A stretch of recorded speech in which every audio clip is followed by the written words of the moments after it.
We all know that everybody's farming views online nowadays, but some streamers are farming felony charges as well, including this guy here named ChudTheBuilder. His real name is Dalton Eatherly, and he is now staring down a $1.25 million bond after a courthouse shooting in Tennessee, and prosecutors are saying that it could land him behind bars for decades, which I think that it sounds deserved at this point, but according to investigators, Etherly basically got into a confrontation with another man named Joshua Fox when he was outside the Montgomery County Courthouse in Clarksville, Tennessee, and authorities say that Etherly had pulled a gun out on the man and fired multiple shots, striking Mr. Fox several times, and Fox had to be airlifted to Vanderbilt University Medical Center for emergency surgery. And this isn't something that they're looking at as an isolated incident between just these two people, because there is surveillance footage that investigators have found that shows where there was bullets ricocheting off of nearby walls while bystanders were actually standing pretty close by. So this isn't just considered like a shooting or like attempted murder or anything. They're actually treating this as a public danger situation. And Etherly has now been charged with attempting criminal homicide, employment of a firearm during a dangerous felony.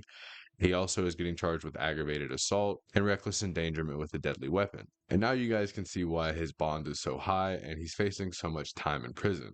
In Tennessee, attempted criminal homicide alone can carry up to 15 to 25 years in prison, and that's just for a standard offender. But prosecutors are also adding a firearm enhancement charge, which carries a mandatory additional 6 to 10 years, and that should be served consecutively along with the other time, meaning that it's all going to stack on top of the attempted homicide sentence. And according to Tennessee sentencing rules, that firearm also falls under the mandatory 100% Service Requirements Act, called No Early Release Shortcuts. So if he's convicted on the major accounts, Etherly could be realistically facing a minimum of around 21 years in prison, and potentially much more than that. All of the fines could reach nearly $80,000 before restitution or court costs. And one of the key details that's making this even more shocking is this guy has a little bit of a history. There's authorities that are saying that the shooting happened when Etherly was already out on bond for another Nashville case. In earlier incidents, police say he refused to stop live streaming inside of a restaurant and allegedly skipped out on a nearly $400 bill.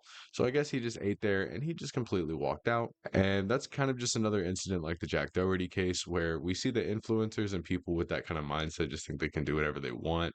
And it's really a toxic reality that we live in, that we see that kind of stuff so often, along with the same kind of person doing something so insane and sinister. So this is just kind of adding on to the very long list at this point of internet personalities that are known for chaotic and public confrontations. And now this guy's facing, the next time he live streams, having to be set up on a prison phone. So I guess that's what people are gonna get whenever they act like this. I honestly think that we have a lot of people that probably are in the same boat as this guy when it comes to their mentality, and that's a scary reality because not all of them are getting prosecuted or locked up for any reason. But I will definitely keep you guys informed. I will try to keep you guys updated on stories like this with crazy people and things going on the internet that I find. Let me know what you guys would want to see next, and you guys can check out my other content. I work pretty hard on these videos trying to make them go out. So let me know what you guys think, and leave a like if you can, subscribe if you want to, and I will catch you guys in the next video.